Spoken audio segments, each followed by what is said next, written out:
Salut tout le monde et bienvenue dans ce dernier numéro, enfin, de la tier list de la gentillesse des masters avec notre dernière faction, les explorateurs, et comme d'habitude accompagné par Griff. Salut Griff, comment ça va?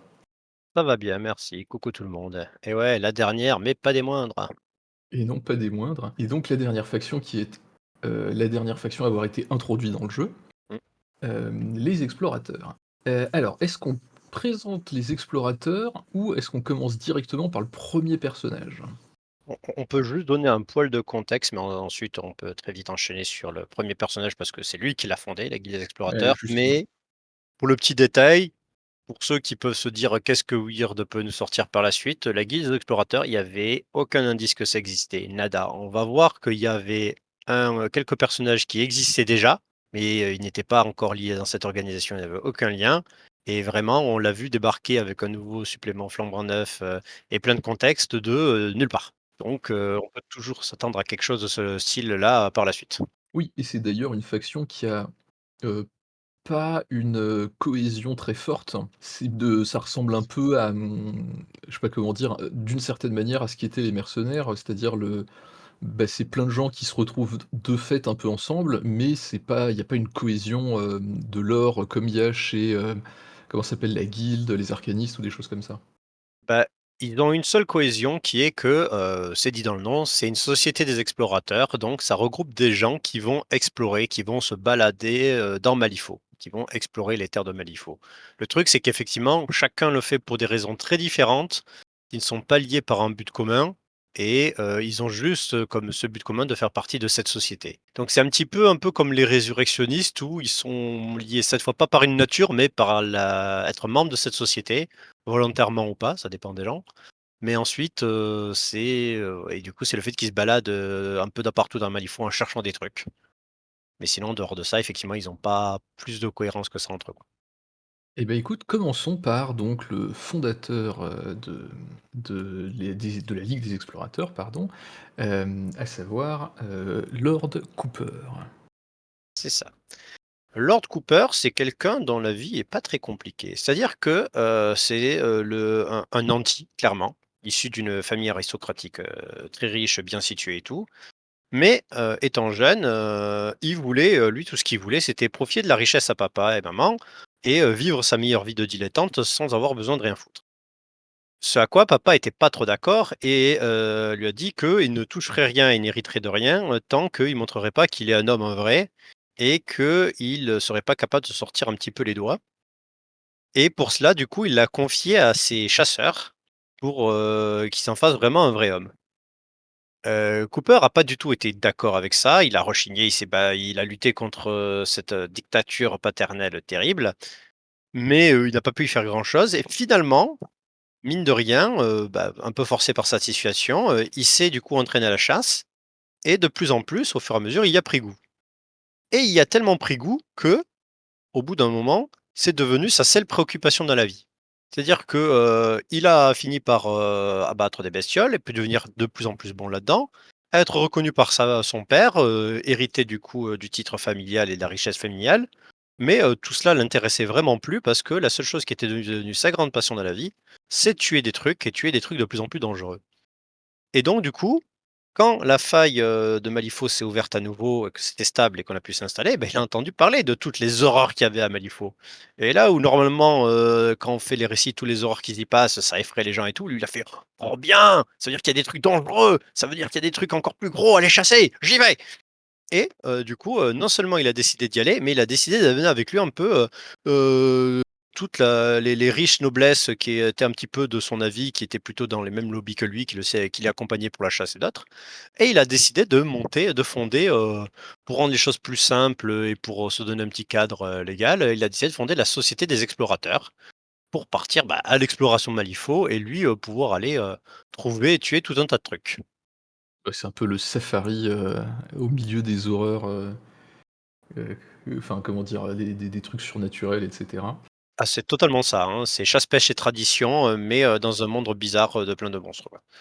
Avec quand même, ils chassent, tout et n'importe quoi, y compris, des camarades humains. Oui. Par exemple, ces totems, littéralement, ce sont des gens qui fait courir, et sur qui il s'amuse à tirer et c'est un peu le jeu avant qu'ils s'échappent.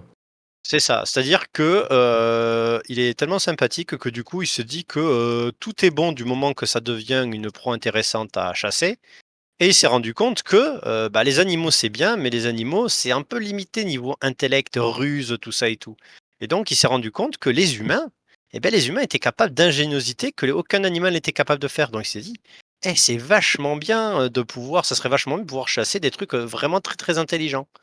Et donc du coup, il a des gens à son service chargés de trouver des gens qui sont endettés jusqu'au cou, qui viennent proposer à ces gens de racheter leurs dettes, d'effacer leurs problèmes avec la justice, tout ça.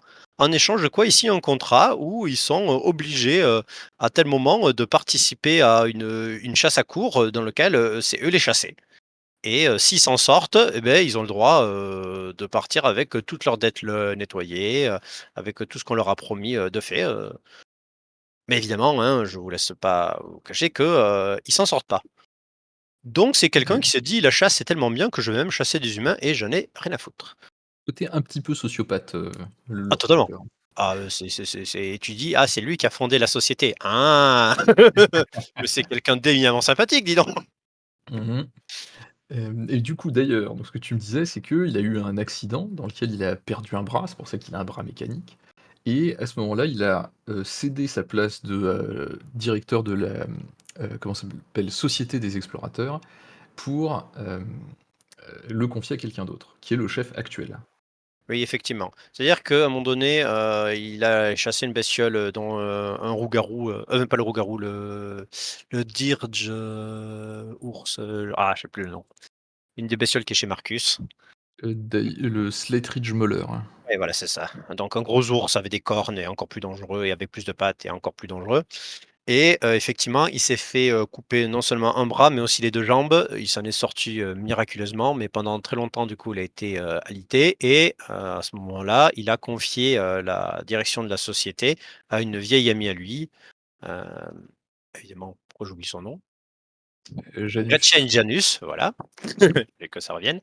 Gretchen Janus, à qui il lui a donné les rênes de la société pendant, que lui n'était pas bien et une fois qu'il s'est remis, bah, il a vu qu'il avait fait du bon boulot et que mine de rien, bah, en fait, c'était vachement mieux pour lui qu'elle s'occupe de tous les trucs chiants qui étaient de diriger les autres, s'occuper des réunions emmerdantes et fasse en sorte que tout ce petit groupe, et tous ces gens, ça se passe bien niveau administratif, niveau rapport à la guilde, tout ça et tout.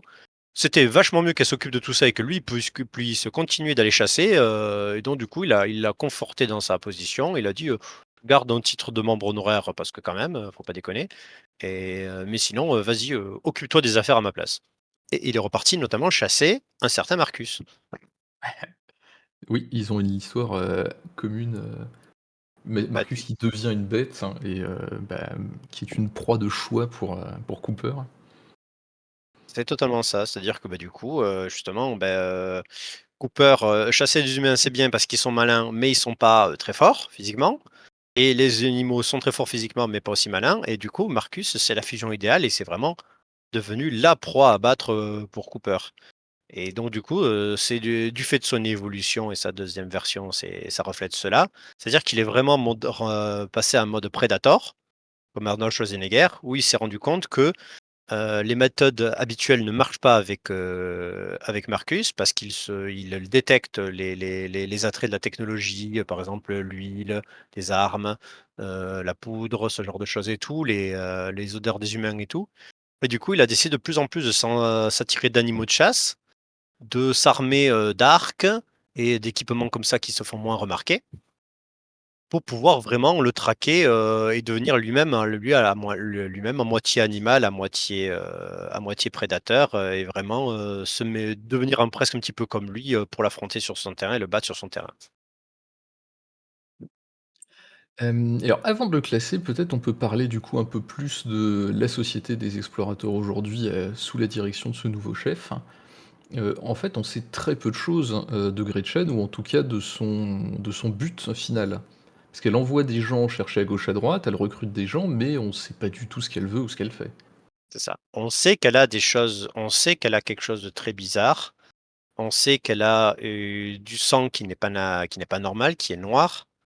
Est-ce que c'est parce qu'elle est, quelque chose de ne pas humain à la base ou est-ce qu'elle est devenue quelque chose de pas humain? C'est ce qui fait le planer le doute. Elle a beaucoup de machinations prévues et clairement, elle voit plus loin dans la société d'explorateurs que juste une bande de guignols qui se baladent partout et qui ont des intérêts, qui se rassemblent ensemble pour avoir des dividendes et un côté actionnaire, quoi. Elle voit beaucoup plus loin que ce que Cooper voulait en faire et clairement, elle a un plan. Lequel? Il y a un de ces plans qui, dont on s'est rendu compte, qui était notamment de lutter contre le Burning Man, mais quels sont ses autres plans? Quelles sont ses autres ambitions derrière? Bah, c'est quelqu'un de très secret et comme quelqu'un de très secret, beh, évidemment, elle le dit pas aux autres. Et elle a un alignement douteux. Enfin, on se doute qu'elle est pas très sympa, ça a Bah, pas l'air d'être quelqu'un d'horrible, mais elle utilise tous les moyens, c'est vraiment le la définition de, la fin justifie les moyens. C'est-à-dire que dans son organisation, il y a des gens qu'elle a convaincus de venir, il y a des gens qu'elle a forcés de venir, il y a des gens qu'elle n'a pas donné le choix de venir. Elle utilise aussi bien, des gens, sans foi ni loi que des gens vertueux. C'est vraiment elle fait ce qu'il faut pour arriver à cet objectif. Donc oui, effectivement, ça en fait pas quelqu'un de très sympathique. Sous des doubleurs évidemment d'honorabilité, de couverture, elle est très bien vue dans la haute société, elle fait partie, des gens qui organisent des soirées, tout ça et tout et elle est très bien vue par contre, hein, ça il y a pas de problème. Mais derrière, ce qu'elle fomente et les moyens qu'elle y met, sont pas les mêmes. alors comment classe-t-on Cooper? J'aurais tendance à le classer dans connard. Bon, pire racleur de Malifaux quand même, je Ah oui, dirais. carrément.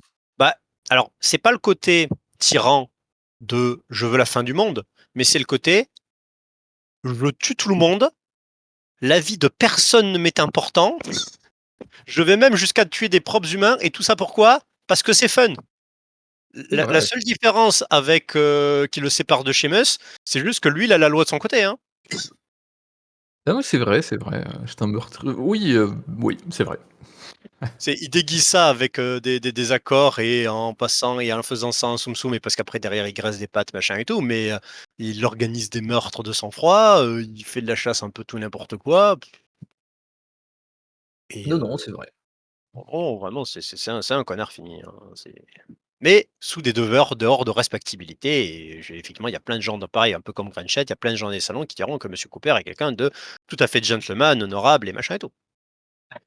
Bon, il a une image à préserver, la Bah, société a une il image a à une image à préserver. préserver et on va dire que il ne veut pas tuer n'importe qui. Il veut tuer des gens qui lui apportent un challenge. Donc du coup, si vous lui apportez pas un challenge, il s'en fiche de vous. Il va pas vous chercher à vous buter gratuitement. Mais à partir du Oui, moment où vous pouvez représenter un intérêt pour lui à chasser, bah, il vous chassera. oui, OK, c'est un pur sociopathe, en fait. Ah totalement. C'est un très bon résumé.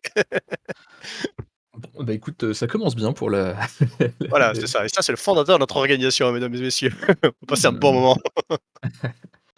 Alors du coup, passons au deuxième master, à savoir Anya. Anya Lee Karen, simplement, c'est, la fille, d'un grand magnat du chemin de fer qui a, suivi son père, dans les affaires, a pris la suite de son organisation, de son entreprise et a décidé de la faire fructifier et de la placer vraiment comme la première compagnie de chemin de fer installée, sur Malifaux et ce, par tous les moyens possibles. C'est-à-dire que, si vous imaginez, l'image, traditionnelle, du grand PDG de corporation, sans cœur, qui est prêt à tout pour faire juste plus de bénéfices et s'imposer et écraser les autres, bah, c'est elle. Ça la Mmh. définit très bien. C'est-à-dire que sa société vraiment est en passe presque d'obtenir un monopole sur, le chemin de fer de Malifaux. Vu les moyens qu'elle utilise, le syndicat des ouvriers la voit vraiment pas d'un bon œil parce que, bah, justement, elle pressurise au maximum ses employés et tous les moyens qu'elle peut obtenir, pour faire en sorte que, bah, qu'elle rentre encore plus dans ses marges, qu'elle fasse encore plus d'argent et qu'elle soit vraiment bien vue partout et que ses chemins de fer s'étendent. Donc côté positif, bah, du coup, on a un chemin de fer qui, mine de rien, assez développé sur Malifaux et qui commence à relier des villes, et des enclaves assez éloignées. Point négatif, bah, toute la misère humaine qui peut arriver de tels, traitements et considérations, quoi. Ouais, c'est l'archétype du patron capitaliste, qui pense qu'à ses dividendes et qui s'en fout de ses ouvriers. Totalement. Donc encore C'est plus dans une société victorienne où, on faisait pas grand cas de, la santé des gens, qu'il y avait pas de loi qui protégeait les ouvriers, enfin c'était un beau bordel, quoi. Totalement, totalement. Ou là où l'action syndicale n'existait pas encore vraiment, tout ça et tout. C'est pour ça que, quelque part, le MSU, est une organisation un peu en avance sur son temps par rapport à l'époque et du coup, elle, c'est ça, donc faut pas se re alors j'ai jamais trop compris pourquoi ils lui mettaient avec des attributs, alors certes, elle a des origines, amérindiennes, mais franchement, dans son background de ce qu'elle en fait, de ce qu'elle en dit, machin et tout, elle semble vraiment pas y accorder une grande importance donc mais elle les a visuellement sur elle et elle se bat avec ses tomahawks, en tout cas dans sa première version. Donc on suppute que quelque part, peut-être, il y a un bout d'affection, mais vu qu'on nous en dit jamais rien, ouais, difficile à Ouais, dire. c'est plus traditionnel qu'autre chose peut-être, hein. Ouais, ouais, bah, peut-être un reste d'héritage, peut-être, tu vois? On parle de son rapport avec son père, mais on parle pas de son rapport avec sa mère. Peut-être que c'est un héritage du côté de sa mère. Mmh. Mais voilà, on en a des suppositions parce que là, pour le coup, bah, on ne sait pas. Ouais. Effectivement, comme tu as dit, bah, elle se heurte beaucoup au MSU, Mmh. parce que c'est le donc comme on l'avait présenté, avec Tony, le syndicat qui regroupe tous les travailleurs et dans, les dernières sorties, ils ont des ouvriers en commun, heu, parce que, enfin, en fait, c'est les 2 faces, d'une même organisation, en fait. Oui, Elle, oui, oui, c'est c'est le le côté côté patron, patronat et Tony, c'est le côté, syndicat, quoi. ouais. Et du coup, son évolution alors avec le Burning Man, elle a eu une évolution qui ressemble à celle de Tony dans le sens où, elle est moins combattante et elle a des attributs, plus de personnes, comment dire? De bureau que de, personnes de terrain. Ça. Bah, en fait, elle, les affaires se passent bien, en fait et elle en est à un point où vraiment, les autres, les quelques bouts de sociétés rivales qui a encore sur son chemin, doivent faire des arrangements avec la guilde pour éviter de se faire écraser, par son avancée. Donc elle, elle est très bien positionnée, les affaires se passent très bien. Son accord avec la Société des explorateurs, elle est clairement dans la Société des explorateurs pour juste un arrangement politique et d'intérêt.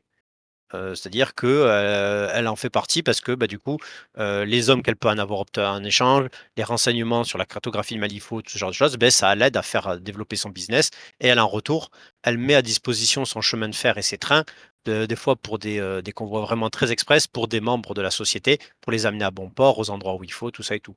Mais c'est vraiment, voilà, purement, une histoire de d'associés, quoi. Ouais, en fait, c'est devenu une personne de premier plan, en fait, au niveau politique, de chez les Totalement. Malifaux. Oui, il faut vraiment la voir à l'échelle des grands magnats du chemin de fer, tels qu'il y en avait dans les Amériques, à cette époque. Donc c'est vraiment et de ceux qui vont devenir ensuite, bah, justement les grands magnats, les premiers grands magnats vraiment de la finance comme Rockefeller ou des gens comme ça, quoi. Il faut en voir, vraiment il faut avoir cette image-là d'elle, quoi. Et il y a des, collusions avec la guilde ou pas plus que ça?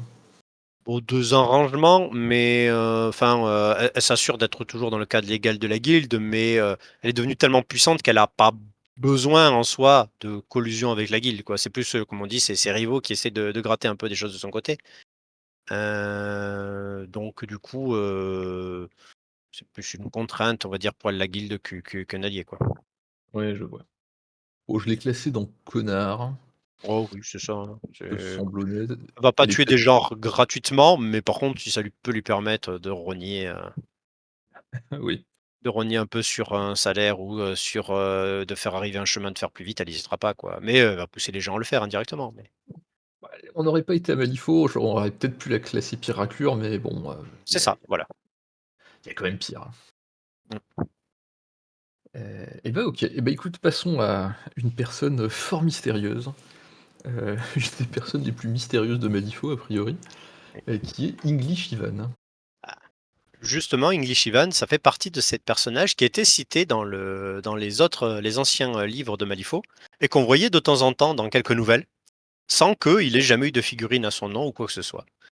Et en fait, du coup, English Even, déjà à l'époque, c'était, vraiment un agent d'information qui jouait un peu double, triple jeu où on savait pas trop. C'est-à-dire que, d'un côté, il agissait, dans les rangs de Lucius au niveau de la section élite de la guilde, donc le niveau, la section renseignement, information, tout ce genre de choses. Et d'un autre côté, il agissait aussi au sein, des arcanistes et de Ramos, pour faire des attentats et essayer tâcher de libérer des magiciens et tout ce genre de choses. Donc il a joué ce double jeu auprès de l'un comme de l'autre, sans qu'on sache trop vraiment, pour quel côté il était vraiment.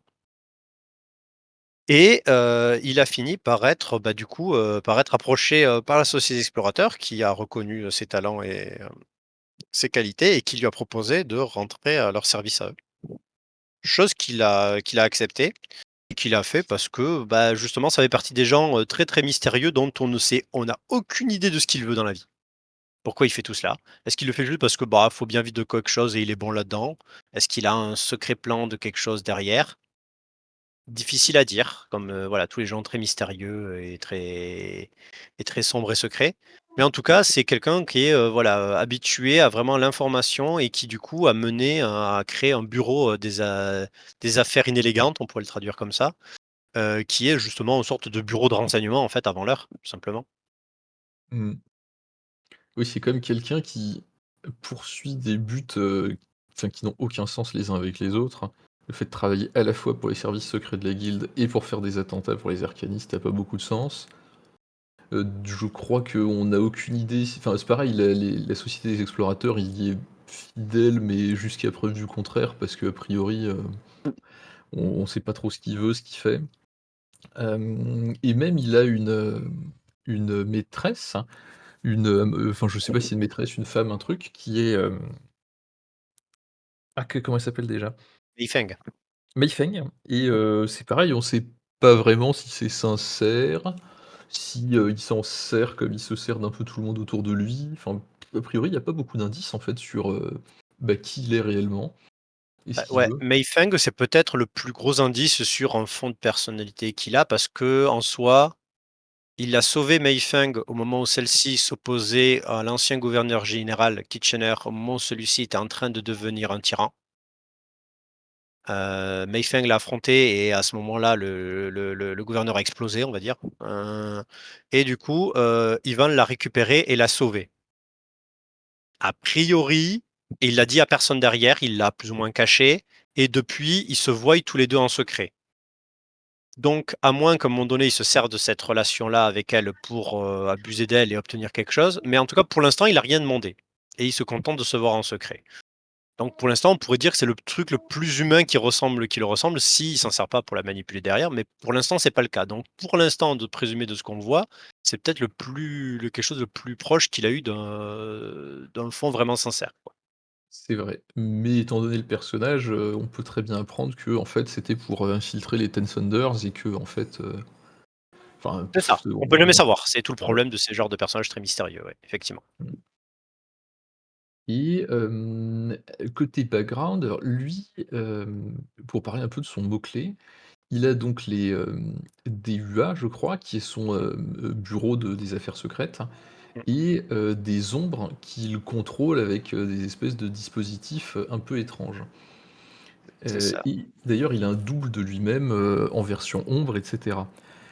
Est-ce qu'il a, comment dire? Une certaine forme de comment on peut le formuler? Est-ce qu'il se fait corrompre un peu par tout ça? Ou est-ce que, pour l'instant, non, il a l'air de maîtriser, parfaitement ce qu'il fait et de rester, lucide et de poursuivre ses plans de faç enfin, comme avant?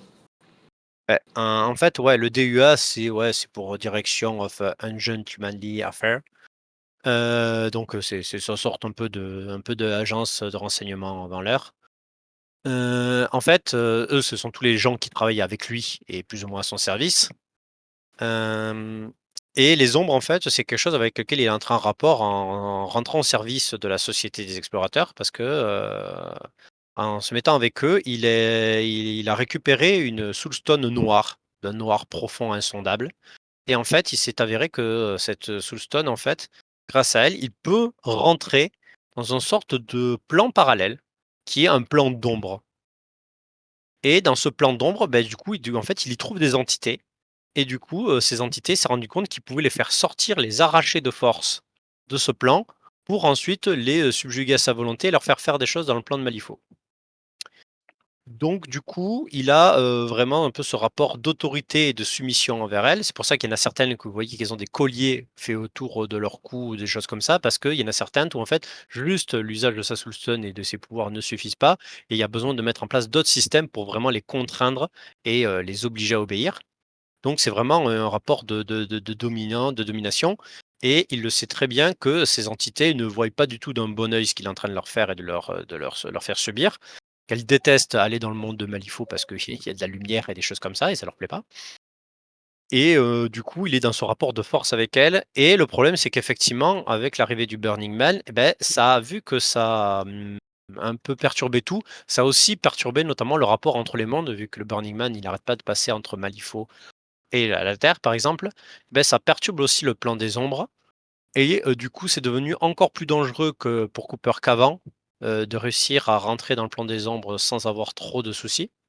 Et du coup, il a développé, grâce aux gens de son agence, il a réussi à développer, justement des systèmes de protection, des boucliers notamment runiques et autres, pour réussir à, vraiment, bloquer le plus possible l'influence des ombres et se protéger le plus possible. Mmh. Donc il contrôle toujours, mais c'est chaud. Ouais. OK. Bon, bah, le problème de le classer, c'est qu'en fait, on sait pas tellement. Ah bah, ambivalent, c'est fait pour lui, hein. Oui, c'est ça, c'est-à-dire que, bah, quelquefois c'est gentil, quelquefois non, qu'il trahit tout le monde, C'est fait ça. Le jour double, où triple on jeu. verra un peu plus ce qu'il veut faire, on pourra le classer, mais en attendant, il est très bien pour Bah, ça. Il définit très bien la case de, bah, on sait pas. mmh. Oui, c'est ça, c'est plus ambivalent que neutre, quoi, en Ah oui, fait. totalement, c'est l'ambivalence totale du genre, peut-être. Hop, OK. Et ben, écoute, passons donc à Maxine. Maxine Alguazil. Maxine Alguazil, c'est vraiment, la scientifique. C'est-à-dire qu'elle a fait des études brillantes, aussi bien, de mathématiques, de physique que, de biologie, d'ingénierie, enfin de plein de choses. Beaucoup trop de doctorants et de masters et de choses comme ça, c'est vraiment à la tête et même parmi, ses pairs, elle est considérée comme, une des plus, réputées, une des plus fortes dans tous ces domaines qu'elle touche. Et du coup, elle a fini par se passionner pour, le principe du Burning Man, en fait. C'est-à-dire que, quand le phénomène de Burning Man est apparu, elle s'est, on personne ne pouvait comprendre à peu près ce qu'il était, ce qu'il faisait et avec quelle logique il faisait et elle s'est mis au défi de comprendre la logique du Burning Man et du coup, elle s'est plongée, corps et âme là-dedans en cherchant pas par tous les moyens parce que justement, elle, contrairement à plein de gens qu'on voit, elle n'utilise pas les autres gens. Elle fait des recherches, elle, cherche d'avoir des données, de rassembler. Elle a toute une équipe autour d'elle sur un navire qui font en sorte de capter des données, de voir et tout donc mais elle utilise pas, elle utilise pas des cobayes, tout ça et tout. Elle fait vraiment des recherches scientifiques de calcul, de probabilité, tout ça et tout, pour essayer de voir et de percer la logique du Burning Man et on va dire que c'est la chose qui l'habite, vraiment, plus que tout. Mais en dehors de ça, c'est quelqu'un, justement que, qui respecte très bien les gens autour d'elle. Elle a un mari, qui est, son totem dans le jeu, avec qui elle, c'est l'amour passionné de longue durée parce que ça fait, un bon moment qu'ils se sont rencontrés et qu'ils se connaissent et qu'ils sont toujours, liés l'un à l'autre, toujours très prévenants l'un envers l'autre et tout. C'est vraiment, la petite vieille très sympathique, juste très obnubilée par, son problème actuellement et c'est d'autant plus obnubilée qu'elle n'arrive pas pour l'instant, qu'elle n'arrive pas à le résoudre, au début. Oui. Bon, c'est quelqu'un de sympa, quoi. Ouais, sympa, voire trop gentil pour ce monde, parce que pour le monde de Malifaux, heu, alors, Oui, OK. ouais, techniquement, elle a un flingue, mais enfin, on n'a jamais aucun rapport de comme quoi elle est tuée ou attaqué qui que ce soit. Elle essaye juste de résoudre un problème qui, entre guillemets, «pose un problème à tout le monde». Donc moi, on peut la mettre dans trop gentil parce que vraiment c'est, la pauvre, elle fait vraiment de mal à personne, hein. Elle est dans la société des explorateurs parce que, tout simplement, le moment où elle a fait une avancée significative dans son compréhension du Burning Man, mais en fait, elle a très bien réussi à deviner où allait le Burning Man. Bah, du coup, elle y allait. C'est là où c'était Mmh. peut-être pas la meilleure idée. Elle a réussi à calculer précisément où le Burning Man allait arriver. Il est arrivé et avec sa présence, ça l'a fait passer dans le monde de Malifaux et se retrouver avec un navire complètement, chamboulé et dévasté, par le passage entre les mondes, en marge dans un endroit vraiment isolé au niveau des marais, de la côte, du côté des marais, du bayou, là où c'est en contact avec la mer. Vraiment isolé, perdu de tout et la société explorateur s'est pointée en disant: «On voit que vous avez des problèmes, est-ce qu'on peut vous aider? Et en échange, on vous aidera à faire avancer vos affaires parce que ça nous intéresse que vous avanciez dans vos affaires». Donc du coup, elle a dit oui naturellement et du coup, elle s'est retrouvée dans cette société parce que, ils lui fournissent les moyens de poursuivre ses recherches et elle continue ses recherches, mais elle emploie aucun moyen, ce que l'on sait, sale ou questionnable pour faire ses recherches, quoi. Non, mais d'un certain côté, enfin, elle fait pas non plus énormément de choses pour les autres. Elle a ses recherches, ses trucs, Oui, c'est vrai. En fait, elle va effectivement, c'est peut-être ouais, on peut peut-être la descendre juste à sympa, dans le sens où elle fait rien de particulier pour les autres, mais elle leur fait rien de mal non plus et elle est une personne très agréable. Mais effectivement, elle ne va pas, enfin, elle cherche de résoudre c'est ce problème-là, mais comme elle résoudrait un autre problème scientifique en vrai, donc ouais, c'est ça. Oui, bah, c'est une personnalité sympathique, une scientifique, honnête, droite, machin, mais c'est pas au niveau de, je sais pas, un bourgmestre, qui, a le sort, en fait, de tous ses congénères, mmh. heu Oui, sur leur totalement. Il y a pas conscience il y et a tout. il y a elle va pas s'impliquer pour améliorer la vie des gens, elle a pas fait des recherches particulières pour, faciliter, la vie ou l'existence d'autres personnes, effectivement, oui. C'est une bonne remarque. Et alors par contre la version 2, bon, on le voit sur la fille, Ça s'est mal passé. il est ouais, quelque chose qui s'est pas très bien passé. C'est ça. Bah, disons que justement, elle fait vraiment partie des gens, bah, qui sont obnubilés par le Burning Man, par le comprendre et donc elle est peut-être la personne qui s'est plongée le plus dans, la compréhension et la connaissance du Burning Man, d'essayer de vraiment un peu ren entre guillemets «rentrer dans sa tête» pour voir justement quelle est sa logique. Parce qu'elle a réussi à comprendre que malgré toute son apparence de chaos et qu'il a l'air de faire les choses complètement au pif, il y avait une logique justement, il y avait quelque chose à comprendre, il y avait un schéma. C'est juste que c'est un schéma tellement, arraché comme dit, donc elle s'est plongée, immergée à fond dedans et elle en oublie un peu tout le reste et ça a vraiment en train de l'obnubiler et de la matrixer complètement, c'est-à-dire qu'elle ne pense plus à ça, s'il y avait pas son mari, elle mangerait pas, elle boirait pas. L'arracher de son travail plus de, quelques minutes, c'est une bataille de tous les instants et vraiment, il y a plus que ça qui est dans sa tête de comprendre le Burning Man, réussir à décoder le Burning Man. Donc elle en est pas arrivée à un stade où elle a fait des saletés avec cela, mais on sent vraiment que c'est devenu, une raison monomaniaque de son existence et que tout le reste n'est plus que détail, quoi. OK, bah, est-ce qu'on peut parler des grosses tentacules, qui lui courent partout autour et de ses yeux rouges, Ouais, alors mais ça, c'est un peu bizarre. Ça fait partie des trucs où ils mettent des choses dans les illustrations et leurs personnages qui sont pas forcément des fois totalement en adéquation au moment où on les voit. Il y a un petit peu le même chose avec Parker où, vous avez l'image de Parker dans sa version, il est tout enflammé et tout. Ben, au début, il l'est pas. Au début, il est juste, c'est quelqu'un qui a réchappé à la mort. Et beh, elle un peu c'est pareil à ce moment-là, c'est pour refléter le fait que, elle est au centre un peu des en fait, de tout ce que dégage le Burning Man et de toutes ces émanations qui sont, bah, justement, souvent en faisant apparaître des bestioles un peu non euclidiennes, un peu cthulhiennes, tout ça et tout et donc elle est un peu au cœur de tout ça. Mais elle s'en est jamais enfin, on n'a jamais eu de truc où elle s'en est servie ou autre et tout. Alors, on rentre pas trop en détail dans les derniers bouquins, qui, finissent par, finir un petit peu l'arc du Burning Man pour, bah, vous laisser un petit peu découvrir, puis parce que ça raconte plus une histoire que ça développe en soi vraiment énormément les personnages.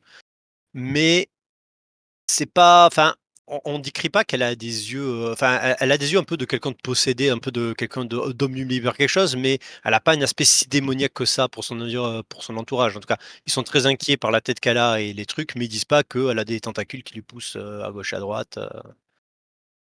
Ouais, OK. C'est un peu un effet de style un peu, c'est un peu les visuels qui sont pas si, qui sont plus catastrophiques que ce qui paraissent à ce moment-là, quoi. OK, OK.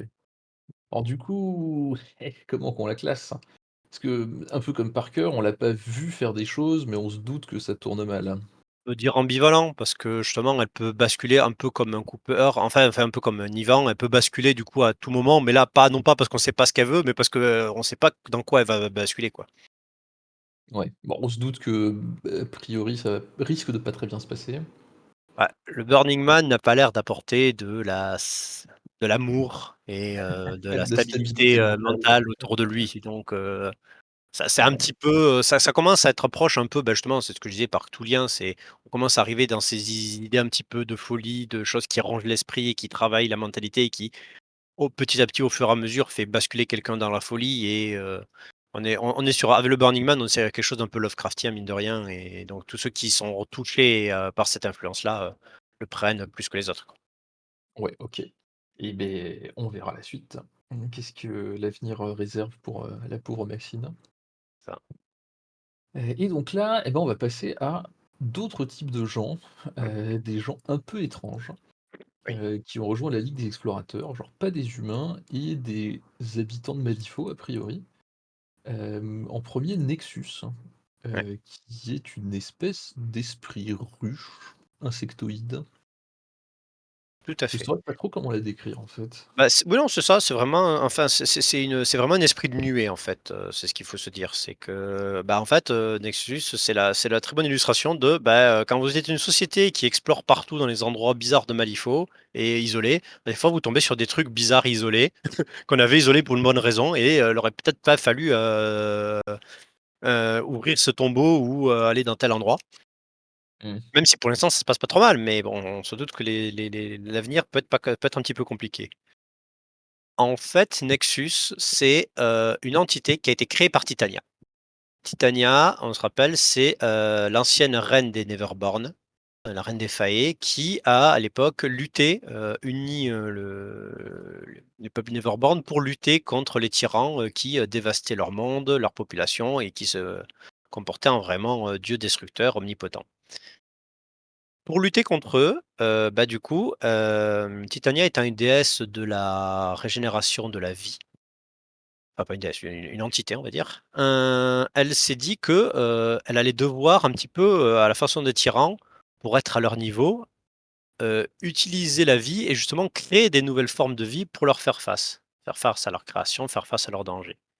Et du coup, elle a réussi à créer l'entité de Nexus, qui est effectivement, vraiment une entité d'une conscience de ruche, qui n'a pas un corps, mais des tas de milliers de corps insectoïdes, forme de petits scarabées, de petites mythes, ce genre de choses et qui font vraiment un esprit de ruche conscient, capable de parler et tout, mais qui ont besoin de posséder des corps pour, bah, par exemple, un corps d'humain pour pouvoir réussir à parler. Sinon, bah, c'est un corps insectoïde. Enfin, des tas de milliers de corps répandus.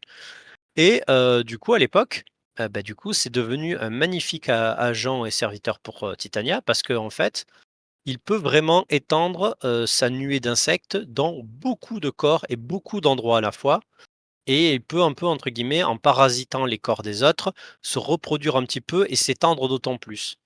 Donc du coup, c'est devenu le parfait agent d'information pour Titania, en étant vraiment dans plein d'endroits à la fois. C'est devenu un peu le maître espion, par excellence parce qu'il pouvait être, conscient dans plein d'endroits à la fois et vraiment capable de, bah, d'avoir, toutes les informations directement, pas d'attendre des messages qui mettent 3 jours à arriver. Non, lui, il savait directement tout ce qui se passait dans plein d'endroits à la fois, il pouvait les donner à sa maître. Problème, Titania, elle lui avait exigé une seule chose, c'était qu'il ne possède pas, les Fae, parce que, les Fae étaient le peuple, directement de Titania et elle ne voulait pas qu'ils se mettent à les posséder parce que quand, Nexus se met à posséder un corps, c'est-à-dire que c'est sa nuée insectoïde va rentrer dans le corps et va se mettre en dormance, on va dire et du coup l'autre ne va même pas se rendre compte qu'il est possédé, va vivre sa vie et puis de temps en temps, quand, Nexus en a envie, les nuées à l'intérieur vont posséder le corps. Ça va se voir avec les yeux qui deviennent noirs et des petits changements comme ça qui vont être, soudains et le corps d'origine, la conscience d'origine va faire une sorte de blackout. Nexus va faire ce qu'il veut avec et puis, agir, par exemple, faire un acte de sabotage ou autre et puis ensuite, il va remettre la personnalité, en devers, la réveiller de son sommeil et la personne aura fait d'avoir, juste l'impression d'une absence. Donc c'est du coup, c'est devenu très fort parce que du coup, bah, justement, la personne garde son autonomie. Il y a pas le côté de: «Ah, ben c'est une autre», on peut se rendre compte que c'est une personne qui agit différemment parce que s'il le fait qu'à petite dose à certains moments, bah, le reste du temps, la personne reste la personnalité qu'elle était à la base. Donc du coup, quelque chose de redoutable et la Titania ne voulait pas que Nexus prenne le pas sur, ses autres, suivants fidèles qui étaient les Fae. Mais le problème de Nexus, c'est qu'il n'en a jamais assez et que, dans sa tâche et dans son envie de vouloir se répandre partout et d'être le plus partout et de connaître le plus de choses, eh ben, il a fini par franchir cet interdit à posséder des fae. Titania s'en est rendu compte et Titania, du coup, a décidé de l'enfermer parce qu'elle savait que, beh, son corps étant des milliards et des milliards, le détruire n'était pas vraiment possible Donc du coup, elle a rassemblé en fait les nuées à un seul corps et elle a enfermé ce corps, elle l'a mis en hibernation et l'a enfermé dans un coin. Des milliers d'années se sont passées et du coup, avec le Burning Man et notamment et avec l'arrivée d'une petite personne qu'on verra juste après, dans son antre et ben, la stase un peu, le sommeil du Nexus s'est arrêté. Il a repris conscience. Il a eu une proposition du coup de Gretchen Janus de rejoindre, ses rangs et de lui rendre service. Lui, ça lui allait parce qu'il a pas vraiment envie du tout que, Titania soit à nouveau au courant qu'il soit réveillé et il essaie de le renfermer à nouveau. Mais il a envie de, se répandre à nouveau à travers le monde, de connaître, de voir ce qui se passe et une alliance avec une nouvelle organisation, bah, ça lui donne un pied, un bon premier pied et ça lui permet de voir les choses. Donc du coup, il a accepté et il a décidé de la rejoindre et du coup, il est devenu un de ses meilleurs agents d'espionnage, qui peut se retrouver un petit peu partout, quoi. Ouais, bon après on se doute que, comment dire? L'allégeance, est un peu temporaire parce qu'il doit pas avoir énormément changé et donc à un moment il aura, envie de s'étendre, un peu partout, donc en fait, bon, enfin c'est pareil, il sert Gretchen j'imagine, mais c'est pas, il a pas une allégeance forte avec l'organisation. Ah oui, c'est purement, un principe de service rendu, quoi. Mmh. Tout à fait. On c'est un arrangement, c'est un peu comme Anya, c'est un arrangement et un prêté pour un rendu et clairement pas, il y a pas une affection ou un but commun qui la lie, c'est un arrangement de circonstances et ça leur va bien à tous les 2 mais oui, oui, clairement on sent que lui, il est toujours un peu dans son idée maladive de, se répandre, se renseigner, d'assurer sa survie en premier tout et avant tout et ça a l'air d'être la chose qui lui importe le plus. Ouais. Et du coup le master version 1, c'est un corps possédé ou c'est le corps, de Nexus, au moment où il y avait où il a été enfermé? Ou est-ce qu'on en sait rien? C'est un nouveau corps qui lui a été donné, avec suite à leur arrangement qui lui a été offert, un nouveau corps d'hôte, on va dire, qui lui a été offert par Janus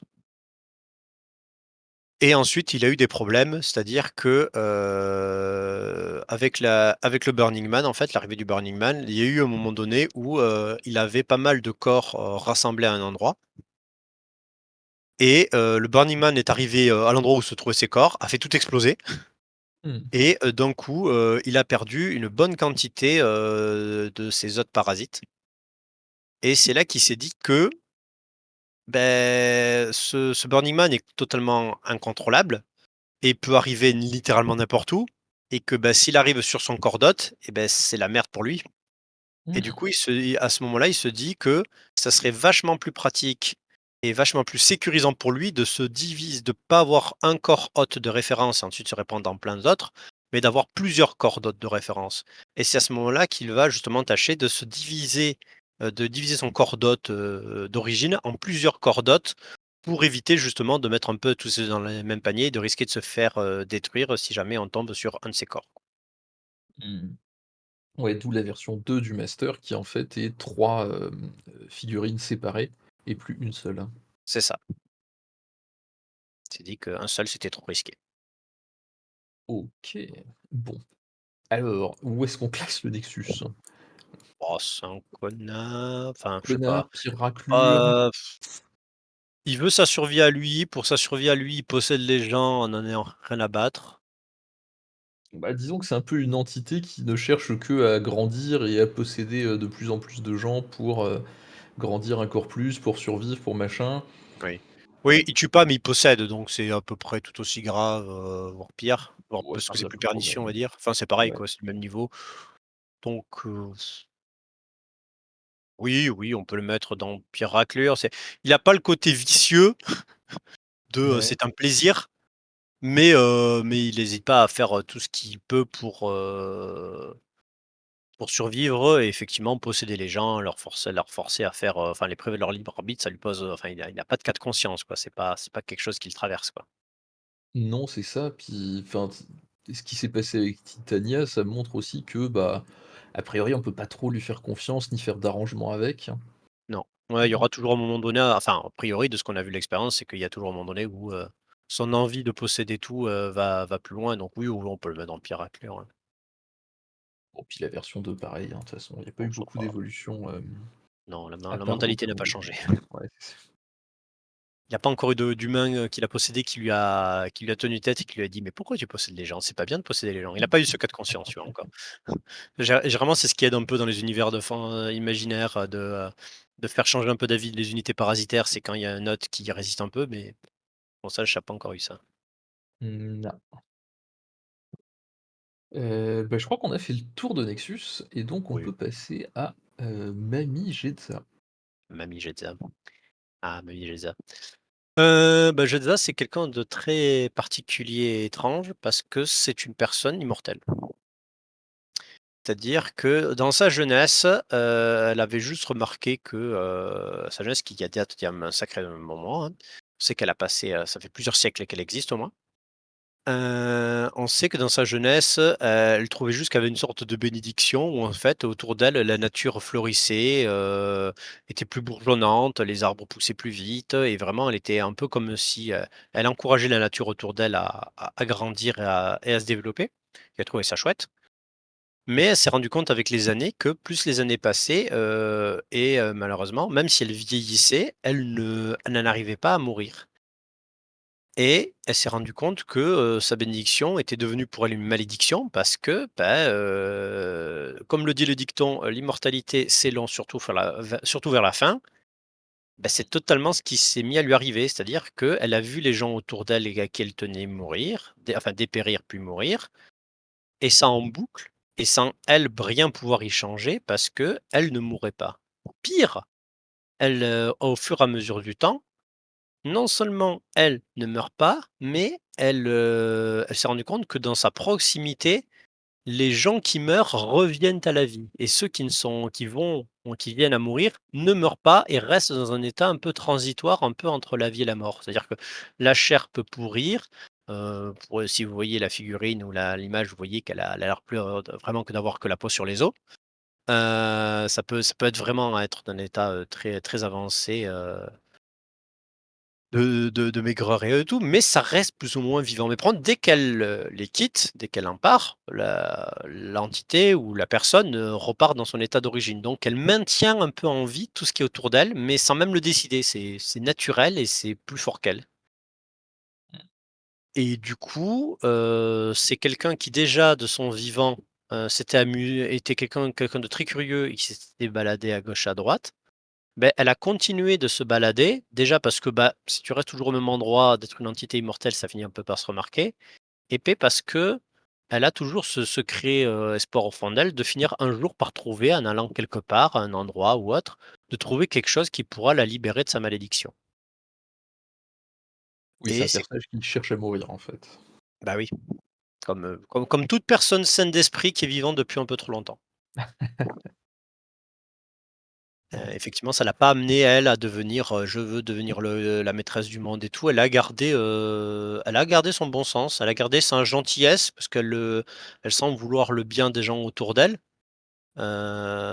aider le plus possible les autres. Mais elle sait qu'elle-même peut être plus un fardeau qu'une aide, mais elle essaie de faire de son mieux. Mais elle sait elle se dit qu'au fond d'elle, elle sera mieux pour le monde si elle finit par mourir plutôt qu'elle, on va dire, continue à déranger la normalité de ce monde, juste en existant, quoi. Ouais. Qu'est-ce qu'on peut dire d'autre sur elle? Voilà, du coup, il y a des gens, enfin, c'est pour ça que du coup, dans toute sa bande, vous avez des choses plus ou moins qui ne devraient pas être vivantes et qui ne sont vivantes que parce qu'ils sont dans son entourage direct à elle. Il y a une personne qui est vivante, c'est Mikhail, qui fait partie, des héritiers d'une famille qui ont, parce elle les a sauvés, ont juré que, leur fils aîné à chaque fois, la protégerait et serait avec elle. Alors, c'est ironique pour quelqu'un d'immortel d'être protégé, certes, mais c'est plutôt pour leur rendre service et l'aider, on va dire, en échange de l'aide qu'elle aura apportée et ils portent tous au moment où ils rentrent à son service le nom de Mikhail, et c'est pour ça que du coup le Mikhail actuellement est le 16e. Mmh. Ah si, on n'a pas expliqué, comment elle a rejoint la Société des Explorateurs et pourquoi? Ah oui, c'est vrai. Bah, en fait, tout simplement, elle a été contactée par, Gretchen Janus. et visiblement, on ne sait pas comment, quoi, ni qu'est-ce et tout, mais Gretchen lui a promis, que si elle était à son service, elle lui a offert en tout cas une première preuve qu'elle avait peut-être une piste pour, lui permettre, ce qu'elle, rêve depuis le début. Donc on ne sait pas quoi, on ne sait pas comment, mais visiblement, il y a une promesse de ce genre qui a été faite et du coup, pour accomplir cela, bah, du coup, on va dire que, Jedza, c'est un peu la personne qui est envoyée un peu, qui est un peu la personne un peu à tout faire, qui est envoyée dans les pires situations, par la société des explorateurs, parce que, bah, elle peut pas en mourir. Donc du coup, les endroits où c'est vraiment il y a des entités, très bizarres, où c'est très dangereux et tout, bah, elle peut y aller parce que, bah, elle va pas en mourir, elle. Elle a peu de contact avec les autres parce que du coup, du fait de sa nature, elle reste pas vraiment en société à faire des balais mondains, tout ça et tout. Elle est plutôt tout le temps sur les routes, à aller d'un point à un autre. Mais du coup, de temps en temps, elle croise d'autres membres de la société avec qui elle se retrouve à faire des missions ou autres, et ce genre de choses. Et du coup, elle est très isolée, par rapport aux autres. Oui. Comment on la classe moralement? C'est plutôt quelqu'un qui, est altruiste, qui cherche à faire le bien autour d'elle, Oui, et qui en fait, bah, regrette finalement le mal qu'elle fait, et qui se fait un peu malgré elle. totalement. Est-ce qu'on la met plutôt en sympa ou plutôt en trop gentil? Me mettre trop gentil pour ce monde? Ouais, quand même, hein. Ouais, ouais, quand même, parce que c'est ça, elle nuit vraiment à personne, sans le vouloir. Ça le fait que par devers elle. Elle est prête à aider les autres, pour, faire en sorte que justement, elle a déjà sauvé, pas mal de personnes autour d'elle. Elle connaît, Zoraida. On sait que c'est une amie une connaissance, on peut même dire une amie de longue date de Zoraida, avec qui elle se retrouve de temps en temps et elles tâchent d'agir ensemble. Donc, elle aussi, si elle peut, elle essaye, d'aider à protéger le monde de Malifaux, d'autres endroits ou d'autres, les personnes de façon générale, du mal des tyrans ou d'autres choses. Donc, oui, oui, je pense qu'on peut la mettre à ce niveau-là, quoi. Ça marche. La version 2 n'a pas tellement changé et l'arrivée du Burning Man l'a pas tellement affectée elle, je pense. C'est ça, ça il est dit un peu que ça a l'air d'avoir peut-être un petit peu enfin non, même pas, non, ça a rien modifié à elle, c'est juste qu'elle se met à être un peu plus active, on va dire, devant, l'urgence de la situation et du coup d'utiliser peut-être un peu plus activement ses pouvoirs, on va dire. Mais du coup, non, il y a pas ça a pas perturbé tant que ça, ce qu'elle fait, quoi. Ouais. C'est ça, c'est plutôt que de simples mamies, se baladant. Là, elle essaye un peu plus d'agir sur les choses, en fait, sur le cours des événements plutôt que de simplement être à la marge, quoi. Oui, c'est ça, mais bon, la corruption l'a pas forcément affectée, et elle a pas son plan de base n'a pas changé, en fait. Elle aide la société des explorateurs, parce qu'elle a la promesse un jour de pouvoir mourir. C'est ça, c'est ça, Hem c'est ça. et bah, je crois qu'on est bon pour Jedha. Yep, Et donc là, les 2 derniers qu'on a gardés, ce sont, bah, des gens de qui on a déjà parlé. Donc déjà, Lucas McCabe, le comment dire? Le pilleur de tombes, en fait. ah totalement, le Indiana Jones sans le côté professeur, donc c'est-à-dire que, tel qu'Indiana Jones pour de s'il était dans la vraie vie, c'est-à-dire un pilleur de tombe. Parce qu'un, on va être honnête, hein, Indiana Jones, l'archéologie mon cul, hein. Heu, Ouais, mais ouais. donc voilà, c'est la version réaliste d'Indiana Jones. Bah, ouais, c'était quoi déjà son histoire? C'est qu'il était criblé de dettes, mais qu'il s'est fait recruter de force, par, comment ça s'appelle? Les Thunder, Ten Thunders, oui, en échange d'éponger ses dettes, parce qu'il est, mine de rien, extrêmement doué pour aller farfouiller dans les tombes et en rapporter des choses. c'est ça. Et Il je il a sais une plus. petite histoire tragique du fait qu'en fait, il avait, une femme dont il était amoureux et qui était l'amour de sa vie, mais elle est morte et elle est morte doublement parce qu'elle est morte, suite à des gens qui ont voulu, le choper, pour, justement, qu'il paye. Elle est morte, son âme est allée dans une Soulstone et il a dû utiliser la Soulstone, sans faire exprès, la Soulstone a relâché sa magie et a tué les opposants, mais a vidé la Soulstone de son essence, donc de l'âme de celle qu'il aimait. Donc il pourrait y avoir un côté tragique à lui. Bon, il a perdu celle qu'il aimait pour toujours, mais on aurait là où il aurait pu avoir l'espoir de mais il y a toujours une chance que, bah non, même pas. donc c'est juste foutu. Bah, ouais.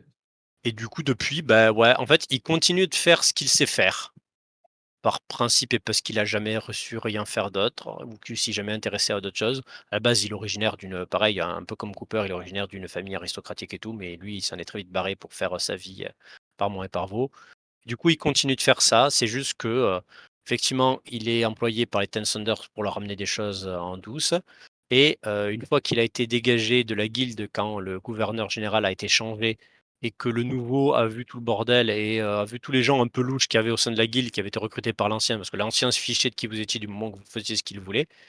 Le nouveau, lui est beaucoup plus probe et veut que ce soit les choses soient propres et bien carrées. Donc, tous les gens un peu bizarres, déjà qu'il y a des Lady Justice ou autres qui ont failli passer à la trappe.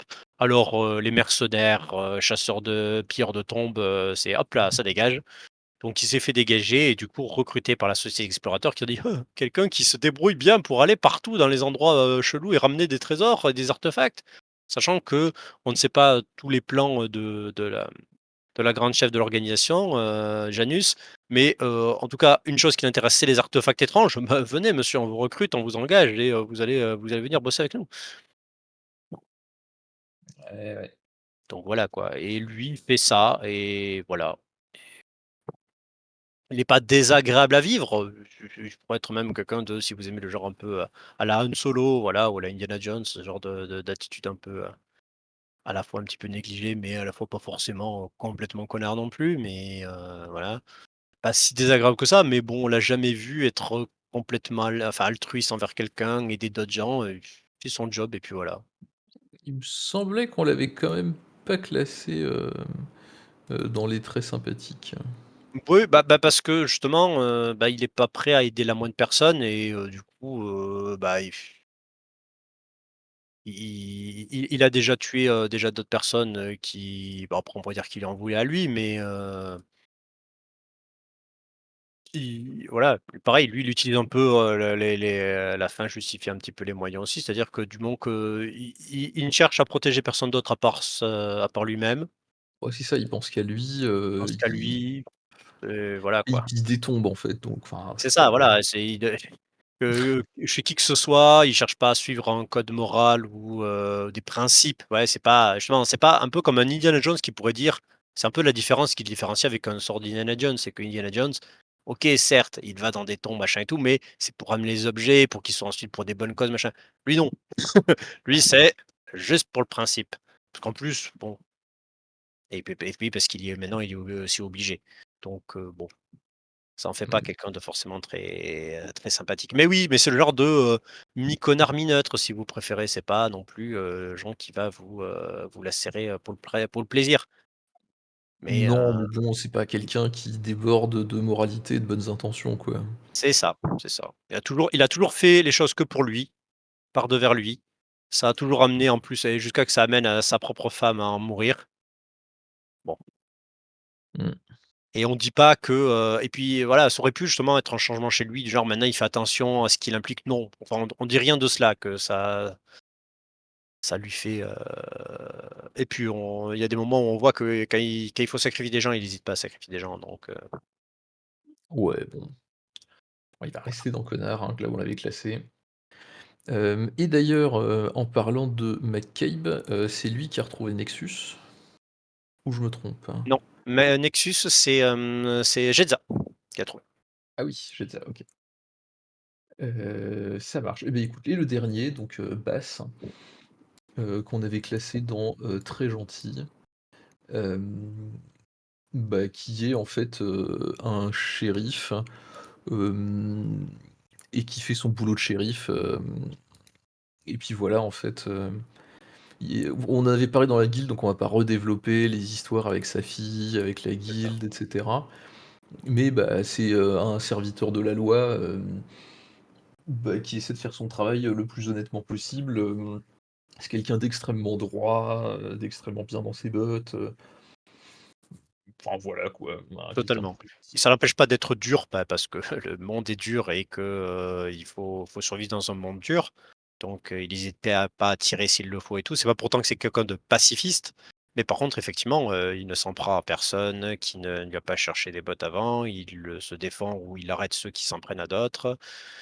Et voilà quoi, donc c'est vraiment effectivement, l'archétype du shérif et de la personne qui, assurera la justice et puis la justice telle qu'il l'estime. C'est-à-dire que, voilà, avec sa fille et tout ça, il y a eu des problèmes vis-à-vis de la loi. Il n'a pas vraiment une confiance aveugle en la loi et aux instances dirigeantes, mais il sait ce qu'il faut faire pour aider les gens et les protéger et ça, il s'en assurera toujours. Et ben, on a terminé, cette tier list et donc, bah, toutes les tier list en fait, puisque, c'était donc la dernière faction. Jusqu'à qu'ils en sortent une nouvelle, Tout à fait. parce Bah, ça sera qu'effectivement peut-être ça la suite, hein, on bah, verra. peut-être, hein, on ne sait pas. On verra bien, mais comme on l'a dit, la Société des Explorateurs a été la preuve justement que de ex nihilo, ils pouvaient nous sortir une nouvelle faction avec, quasiment que des personnages qu'on connaissait pas avant, avec un ou 2 petits changements. Pas impossible que ça arrive par la suite. Oui. D'ailleurs le, Explorateur est sorti avec une version du jeu ou, un peu en plein milieu? En plein milieu, c'est-à-dire que, bah, il y a eu la 3e édition ça a été le 2e supplément sorti. Il y a eu la 3e édition qui est sortie et le 1er supplément qui est sorti ensuite, c'était, la Guilde des Explorateurs et Ouais. ensuite on a commencé avec l'arc du Burning Man. Oui, donc ça peut surgir de n'importe où, n'importe quand. Ah ah, totalement, c'est ça. C'est ça. Personne n'est à l'abri qu'une nouvelle faction, sorte, donc ça, et autant on a des il y a des choses, il y a des éléments, des mondes, des machins et tout, on se dit qu'ils existent, on se dit: «Ah, ça pourrait être ça». Bah, voilà, et voilà, mais pour se dire qu'à tout moment, on peut faire: «Ah si, il y a quelqu'un qu'on a oublié, on a oublié Thierry». Ah! Thierry n'est pas là, c'est vrai? Pourquoi? J'ai oublié. Ah! Bon, bah, Thierry, on l'avait classé dans, trop gentil, je crois, de Oui, oui, mémoire. trop gentil, oui, oui, elle est trop gentille. Bah, elle veut juste la protection de son peuple, hein, mais on a oublié la pauvre Thierry. C'est vrai. Oui, puis c'est une dirigeante, qui fait attention à son peuple, qui, essaie d'utiliser des manières nobles, bon tout ça. C'est Et ça, bah, elle essaie de faire le mieux possible pour protéger, pour, sauver son peuple de la destruction, et elle essaie de s'y prendre le mieux possible. Bon, ben, voilà, c'est oui, comme c'est un master tout récent, on n'a pas énormément de lore sur elle pour l'instant. bah, c'est ça Et et pour le coup, l'histoire de son peuple est liée au Burning Man, vu que son peuple est le peuple d'origine de Sheriff, qui est le tyran qui est devenu le Burning Man. Donc du coup, pour le coup, c'est effectivement son histoire est beaucoup à venir avec, le Burning Man et ce que ça deviendra par la suite, quoi. oui. Et bah, pour ceux qui veulent plus de détails, on renvoie à la vidéo du coup des Outcasts, hein, puisqu'il y a Bifaction Outcast C'est ça. et on en avait parlé, à ce moment-là. Et bien maintenant, tous les masters de Malifaux ont été classés au bout de cette longue série. Ouais. Est-ce que tu as un mot de la fin, suite à ce long travail? Bon, en espérant que ça vous ait plu, que ça vous ait intéressé, que vous avez trouvé ça, voilà, bah, justement, un minimum divertissant et sympa à écouter et puis voilà, hein, on trouvera bien d'autres occasions de discuter d'autres choses, on verra bien. Bah, ouais, je serais super content si, bah, au prochain, comment ça s'appelle? Au prochain supplément, quand l'histoire avance, on refasse, un petit truc, pour expliquer, ce que ça change, vis-à-vis de certains, personnages, qui auront évolué. Mmh, ça peut être ça, ça peut être que si effectivement on avance assez un petit peu dans la timeline, des motivations et des ambitions de chacun, il peut y avoir des choses qui peuvent changer effectivement. Et bah, s'il y a une nouvelle faction, on refera une tier list pour la nouvelle faction. Et c'est parti pour un tour. Eh beh, écoute, salut tout le monde et puis salut Griff. Allez, ciao, ciao tout le monde.